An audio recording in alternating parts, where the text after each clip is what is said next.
perwakilan dari Bentara Budaya dipersilakan untuk menerima tumpeng yang sudah dipotong oleh Ibu Ani Antajaya.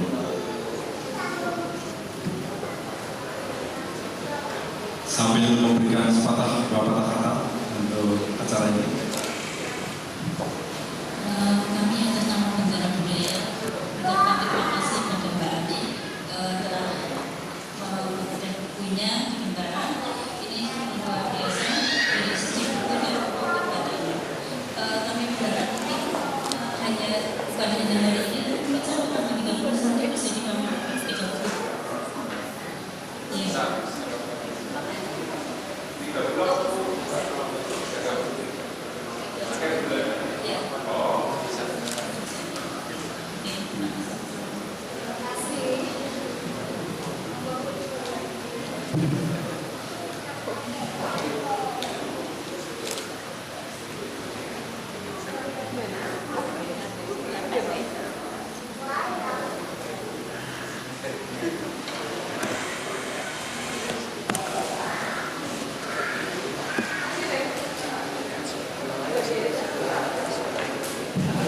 Sambil menunggu potongan tumpeng untuk Bapak-Bapak dan Ibu Ki Panca untuk memberikan tembaknya.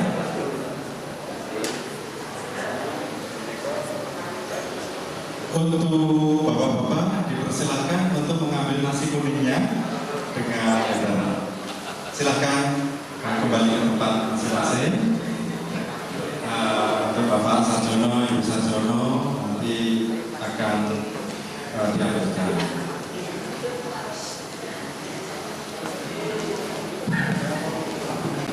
Lajeng dipun sepat ready for wedding. Mangke menawi nanti akhiripun Alas Maradona apa lajeng mangke menawa niku wae tuntutan repot. Yang keparno kula badhe ngaturaken sekar pucuk ingkang mapan wonten ing Krida Sastra ingkang mapan wonten ing pojok kiri mangkon. Bapak pojok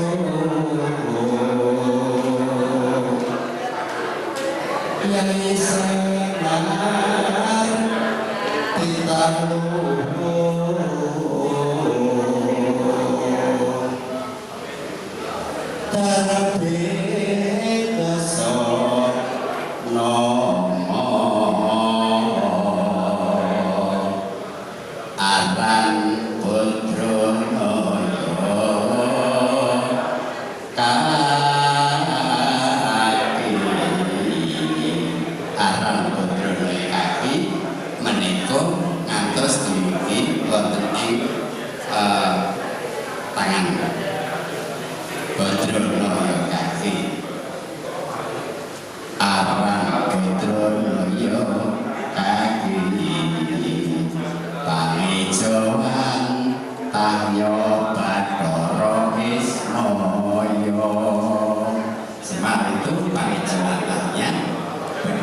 matur nuwun, kita beri tepuk tangan.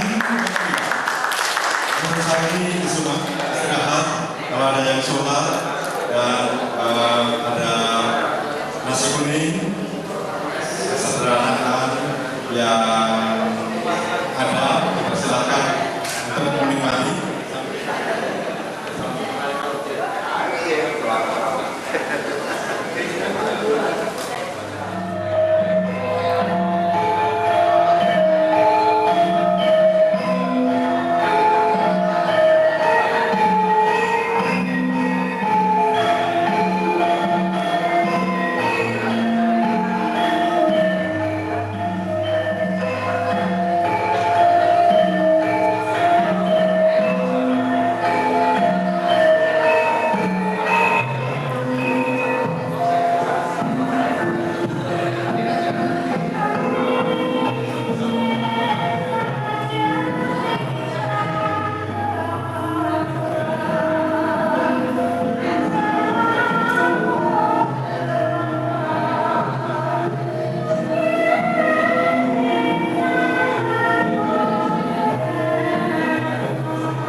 Bagi yang sholat dipersilahkan untuk menunaikan di sebelah utara ya. Dan untuk selanjutnya Bapak Sarjono, Dr. Rizky Sarjono akan memberikan talentanya tembang Jawa. Dipersilakan.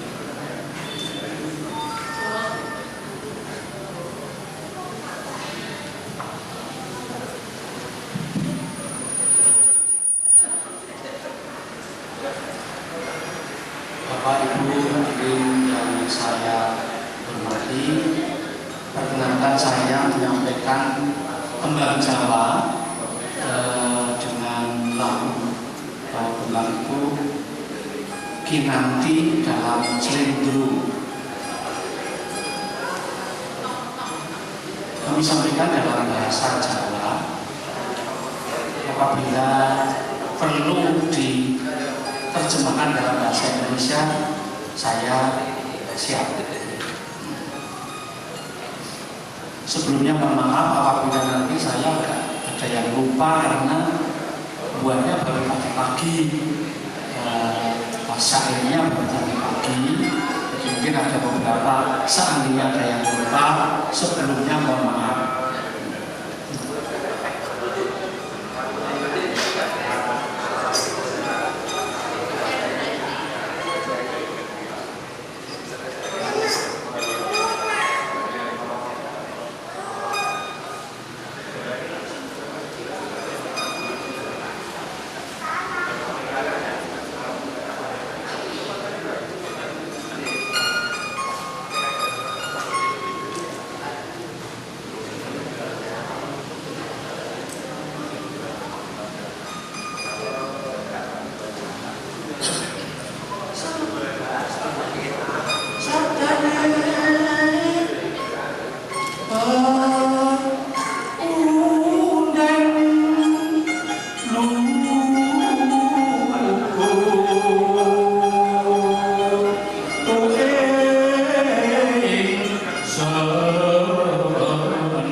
Sumene sawetawis parenga kula ngaturaken sugeng ambalwarsa dumateng Ibu Ani Handayani lan derek manani bagyo awit saking sedaya kegiatanipun kangge kasaengan kita sedaya.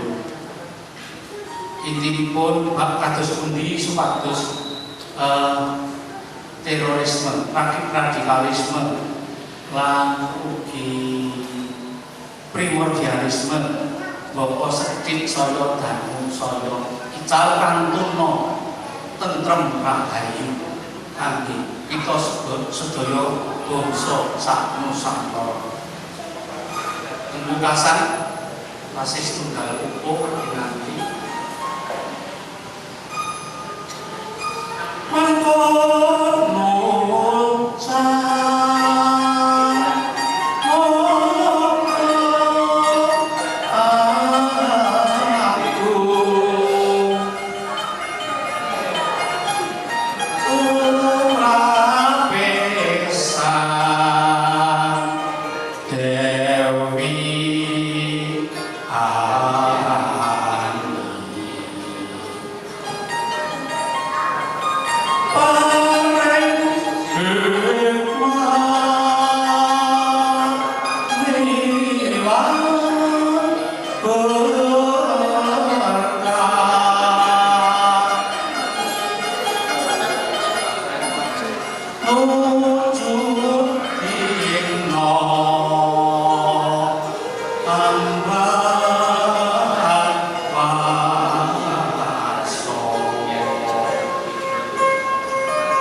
semanten atur kula nanti menapa inggih taksih perlu, apakah perlu saya terjemahkan dalam bahasa Indonesia?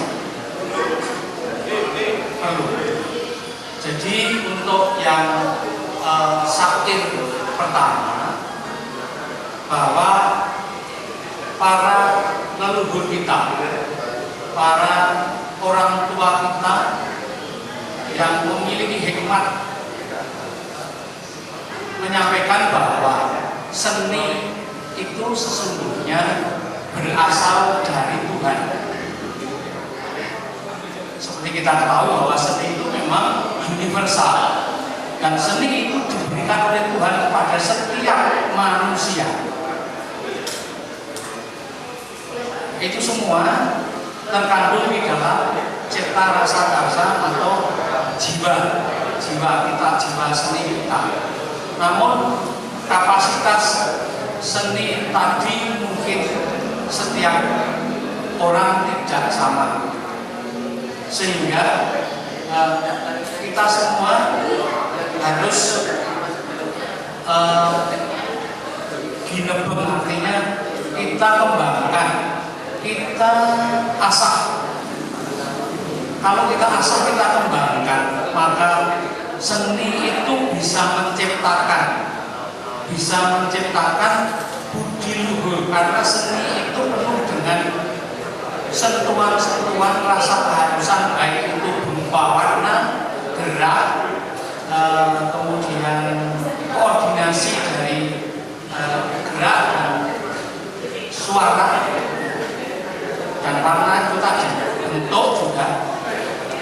bisa membentuk budi luhur dan menciptakan seni yang indah. Seni edi itu maksudnya seni yang indah, seni yang bisa membawa kita kepada suatu titik di mana kita akan senantiasa bersyukur pada Yang Maha Kuasa, sehingga hidup kita selalu aktif, konstruktif, dan produktif. Sehingga tidak mungkin kalau kita menggumuli seni itu akan mengembangkan kebencian ataupun akan punya rencana-rencana yang tidak baik. Itu yang pokok pertama. Pokok yang kedua, bahwa di dalam pameran ini Mbak Ani sudah menyiapkan seni yang lugas. Maksud saya seni lugas artinya seni yang jujur, seni yang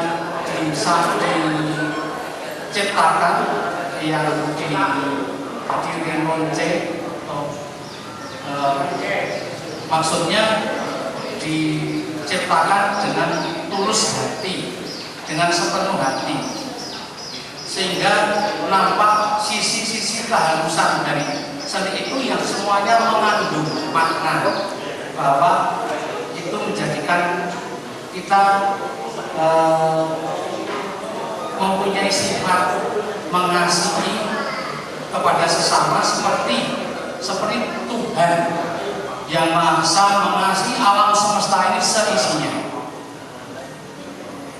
Juga bisa menjadi tadi welas asih lan sedya suci, welas asih cinta kasih yang kita tebarkan adalah cinta kasih. Kemudian dari cinta kasih itu bisa terlaksana kalau kita mempunyai sedya suci. Sedya suci itu kehendak yang mulia, kehendak yang baik. Seperti apa yang Tuhan sudah berbuat baik buat kita harus melakukan kebaikan juga buat sesama di dalam kehidupan kita. Kemudian kalau yang pokok ketiga,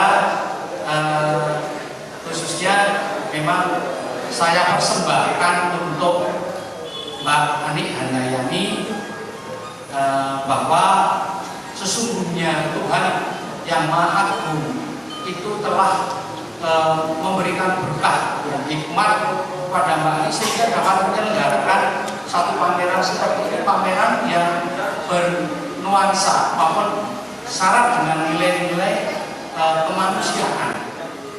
Terima kasih Ki Sarjono. Nanti kalau pulang selama jalan, kapan-kapan para hadirin yang berminat untuk main ke rumahnya diperbolehkan ya.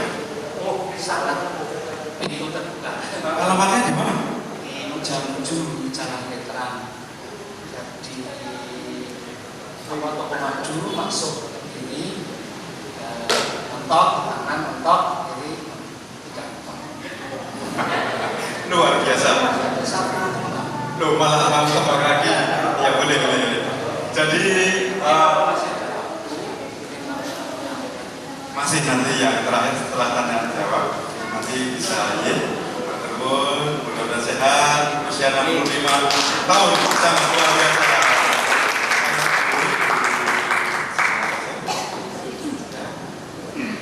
Mohon generasi muda bantu siternya. Rekan-rekan, saudara-saudara, para pemirsa dimanapun berada, baik dari New York maupun sampai di Korea maupun sampai di Parangtritis atau dimanapun kita berada, bagi yang mau mengunjungi, bersilaturahmi maupun belajar tentang wayang, dipersilakan main di tempat Pak Ki Sarjono dalam tunanetra. Terima kasih. Untuk selanjutnya sesi tanya jawab, jangan kemana-mana, nanti ada dari Singapura mempersembahkan peragaan adik anti terorisme. Silakan baru.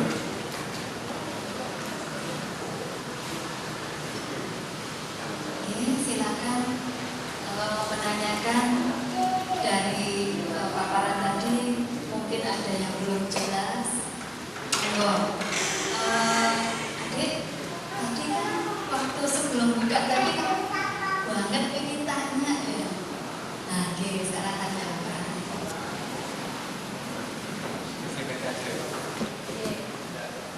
Ya, pertanyaan saya kan sekarang kan ini, tadi kan Ibu kan memberitahu kalau yang ingin dikatakan adalah batik, yaitu sebagai alat komunikasi untuk menyampaikan pesan, di mana dalam pembuatan batik itu terkandung introspeksi atau semedi atau pengennya mendarat dan dilukiskan dalam simbol-simbol. Pertanyaannya adalah di zaman sekarang ini ketika masyarakat cenderung ingin yang cepat dan kehidupan seorang individualis, apakah penyampaian pesan seperti itu akan efektif sebagai menyampaikan pesan mengenai budaya dalam Terima kasih Adik. Siapa namanya sekali lagi? Nabi. Nabil. Oh iya Nabil. Ya, Dek Nabil. Jadi kalau dipikir ya, gimana sih batik kok bisa mencegah radikalisme atau anti terorisme itu gimana? Jadi begini filosofinya. Kalau orang Indonesia dalam hal ini generasi muda utamanya, mereka belajar tentang simbolisme, tentang batik, maka minimal mereka memahami bahwa budaya bangsa Indonesia itu sangat adiluhur, sangat berkepribadian yang luhur. Terutama di dalam batik sendiri juga tidak hanya melulu di Jawa, kan sudah menyebar ke seluruh Nusantara ya. Jadi mereka juga punya motif-motif tersendiri, tetapi kalau di luar Jawa mungkin lebih ke songket, ke tenun. Tetapi batik itu juga sudah dikenal oleh masyarakat di luar budaya Jawa seperti di Indonesia. Dari motif-motif yang kita kenakan itu selayaknya kita mengetahui kita itu memakai apa. Gitu. Nah, misalnya Sito Luhur itu mengandung pengertian budi pekerti yang luhur seperti apa sih, tolong menolong, saling mengasihi, kemudian menghormati, menghargai perbedaan, bicara dengan sopan, kemudian menghargai ya kayak gitu, jujur, ikhlas dan sebagainya. Nah, bagaimana batik itu sendiri bisa membuat orang anti terorisme? Misalnya lewat pendidikan. Di sekolah-sekolah mau diajarkan muatan lokal. Kalau di Jogja sudah, tapi kalau di provinsi saya di Jawa Timur itu masih kurang. Jadi mereka itu ya, saya juga berusaha untuk apa yang sudah baik ada di Jogja ini akan saya sharekan atau saya tularkan juga di sana di Jawa Timur itu, bahwa sekolah-sekolah itu giat di dalam seni batik. Dan kalau ketika masih kecil dulu pengalaman di Jogja ya, apa juga punya pengalaman suruh buat batik sama bapak dulu. Perasaannya gimana?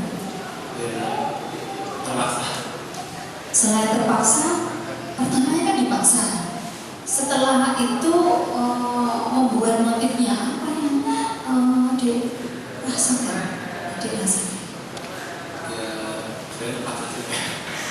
Ya, waktu itu motifnya apa yang dibuat? Parah. Motifnya parah. Saat itu ngerti nggak masih parah? Terus sekarang? Tapi pada saat itu ngerti nggak bahwa susah ya buat batik itu? Ya, jadi batik itu adalah kain seni tradisional.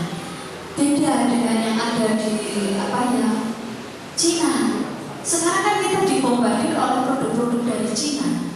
Yang itu sebetulnya bukan batik, tapi printing, cetak. Kelihatannya sih batik, tapi ketika dibalik itu tidak sama. Jadi bedanya kalau itu batik atau bukan, dibalik saja.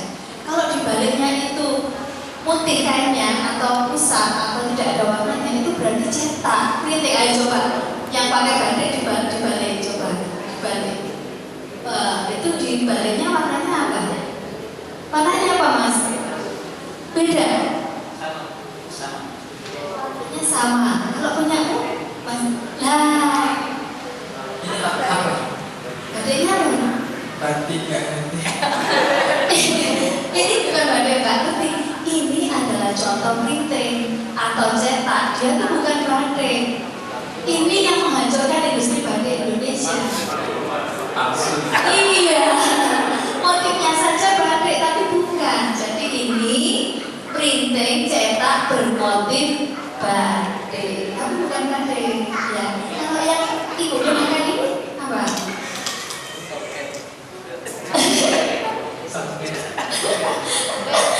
Apa yang saya kenakan, Pak? Batik asli. Nah, kalau yang batik yang Mas kenakan ini apa? Coba diamati, apakah asli? Apa cirinya? Oh iya, mahalnya apa? Berapa? 500.000. Oh, Mas belinya berapa, Mas?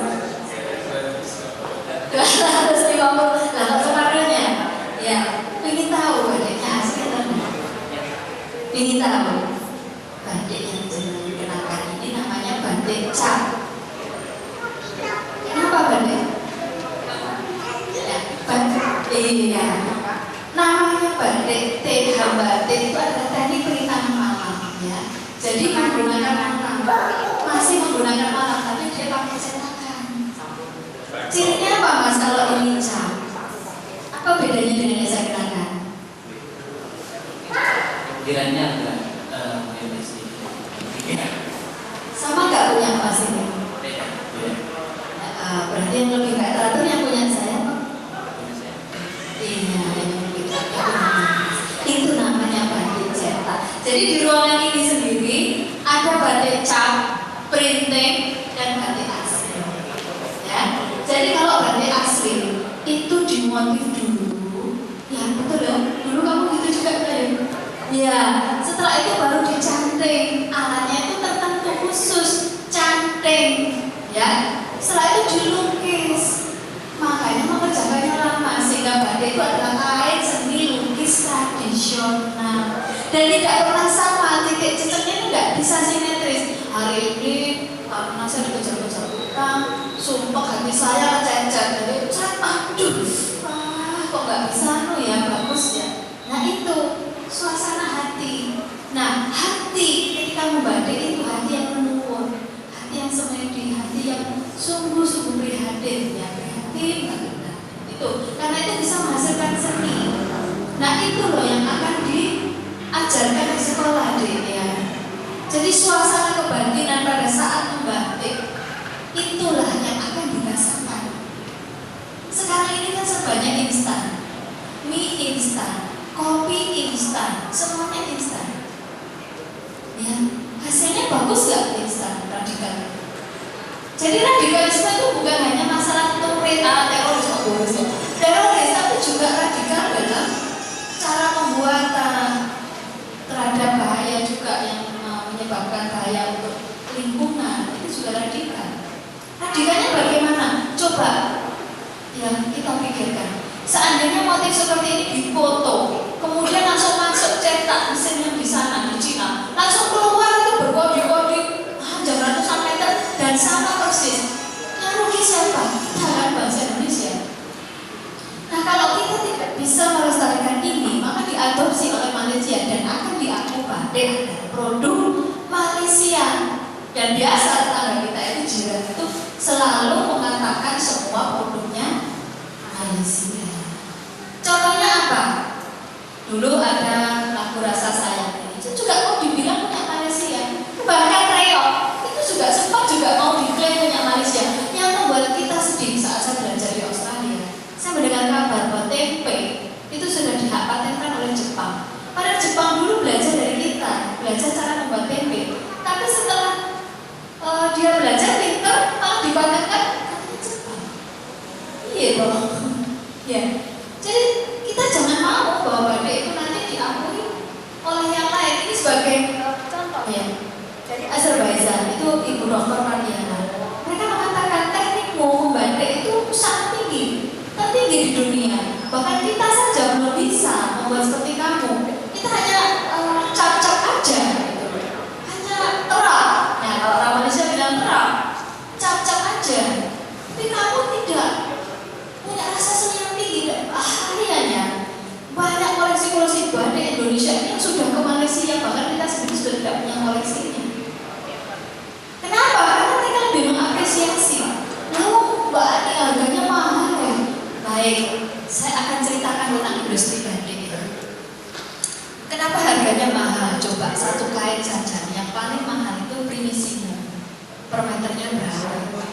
Terus nanti kan harus diberikan kepada para pemotif. Pemotif satu orang dikasih 20.000. Saya tahu sendiri kan saya bersahabat dengan orang yang punya usaha batik. Dia mempekerjakan juga untuk uang saku mahasiswa kayak kita ini ya. Satu batikan itu 20.000.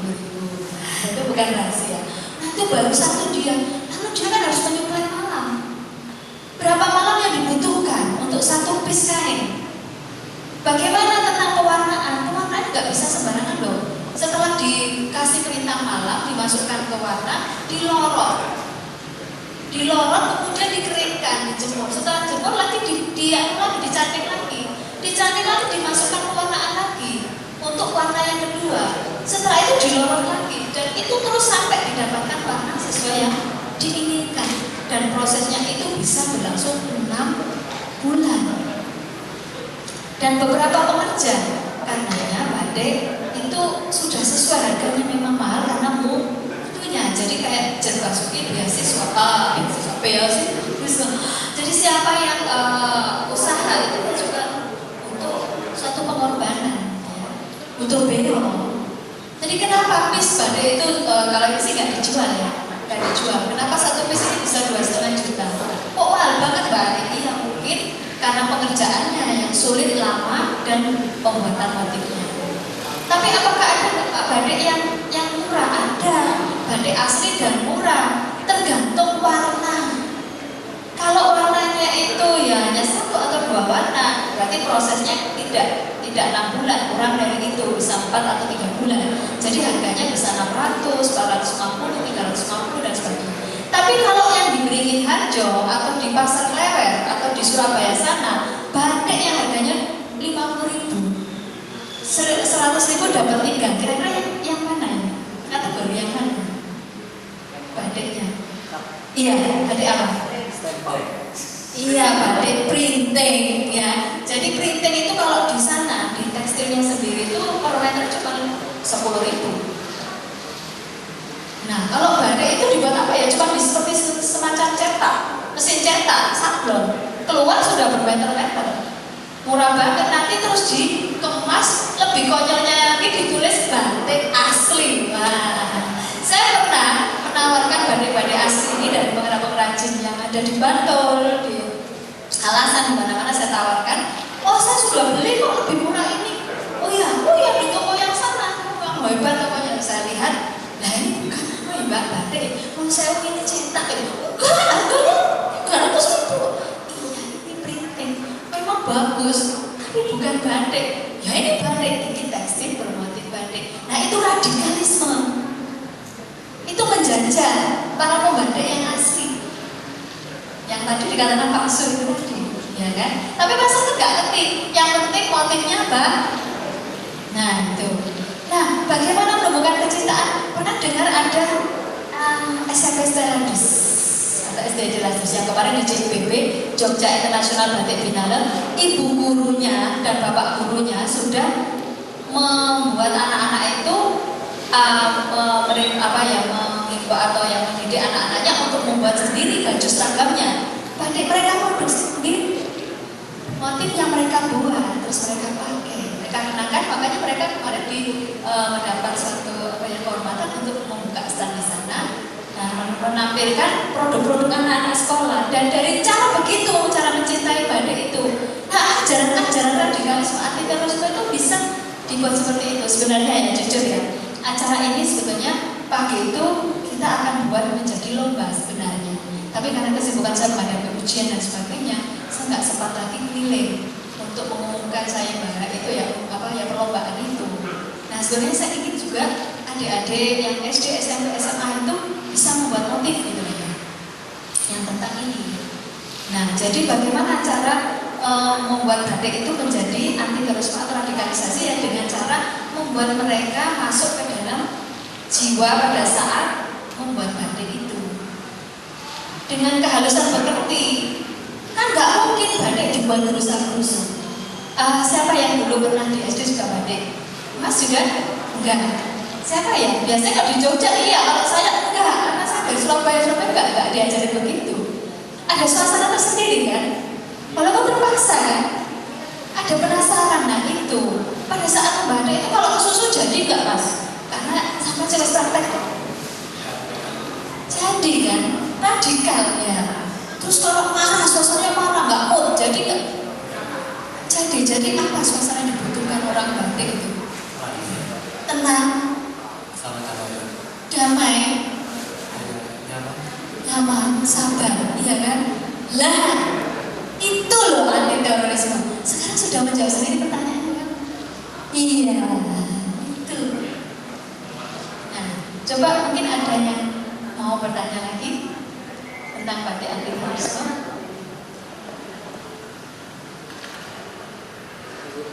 Iya, iya boleh, Mas. Siapa namanya? Biasa dipanggil Ezi. Saya mau nanya, kenapa harus batik? Oh gitu ya. Mas Ezi. Itu Pak. Dan kedua, di situ kan ada pesan-pesan. Pesan-pesan itu maksudnya gimana ya batik ada pesannya.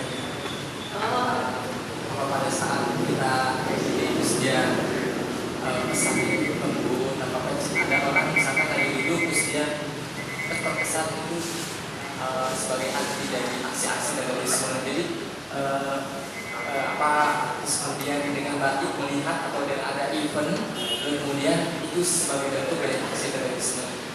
Nah, harapan saya ibu bisa bergerak untuk melawan anti terorisme, aksi-aksi terorisme. Yang pertama yang yang satu ada pertanyaan satu. Kenapa harus batik? Oke, satu-satu dulu ya. Kenapa harus batik? Itu awalnya saja, Mas Ezi. Kita mulai dari batik. Tapi nanti kan juga ada beberapa daerah itu yang punya lokal wisdom, kearifan lokal. Mereka punya rumah tenun, songket, iya, ulos dan sebagainya. Dan itu bisa diperlukan anti terorisme juga. Itu ikan, ya. Jadi macam-macam yang ada di wilayah Nusantara yang di seluruh Indonesia ini. Kenapa batik ya? Saya mulainya dari sini dulu, dari Jogja dulu. Nanti ke seluruh dunia, Indonesia dan seluruh dunia. Dan nanti dari Jawa terus ke Sumatera dan lagi. Tetap motifnya anti terorisme, tapi bisa mengembangkan di sana songket atau kain tenun tradisional. Iya, gitu. Nah, terus pesan-pesannya coba kalau melihat saya pakai gede ini, kesan apa yang jangan lihat, yang merasa ya umum.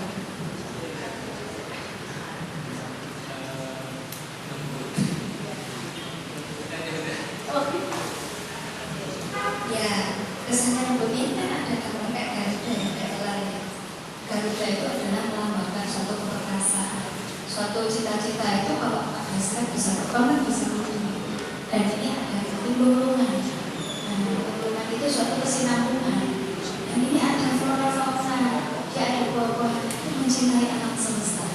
Ada maknanya loh. Iya, jadi apa ini?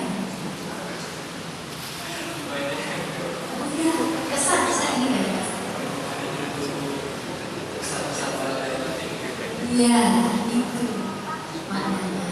Oke, wonten pertanyaan malih? Iya, monggo Bapak. Nama siapa? Sebutkan.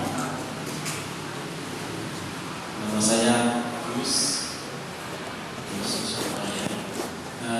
Begini Bu Ani, sehubungan dengan batik ini kan sebenarnya sama-sama media penyampaian yang di dalamnya adalah salah seni yang tinggi terhadap satu media yang berupa kain. Ya. Di sini Bu Ani dan Iqbal tadi lebih banyak menggunakan pakai bahasa yang dikeluarkan dalam satu kain. Di catatan saya, tahun 1980 sekian, dari ujung Pulau Jawa di ujung pulau, ya, di situ ada suku Baduy. Kemudian ditarik sampai ke timur di daerah Banyuwangi, itu ada namanya suku Ijen. Ya, Ijen. Itu di catatan saya ada sekitar 2000 sekian bahasa tradisional. Ya. Kemudian dengan bergantinya waktu, tahun 2016 ini ada salah seorang Belanda itu meneliti bahasa tradisional yang berada di Jawa ini cuma tinggal 700. Artinya sisanya itu memang benar-benar tidak digunakan oleh para generasi muda. Yes. Dan mungkin mulai saya sampai anak-anak saya itu memang benar-benar tidak menggunakan bahasa Jawa ini. Di Jogja ini mungkin ada gaya Wonosari, gaya Bantuan, ya gaya Kulon Progo. Jogja sendiri sebenarnya punya khas sendiri ya. Kalau di Jogja itu kalau bilang ya itu kan kokoh. Ya, kalau di Solo itu ya, kalau sekitar Pantura, Semarang, Demak itu biasanya pakai itu kalau keberatan.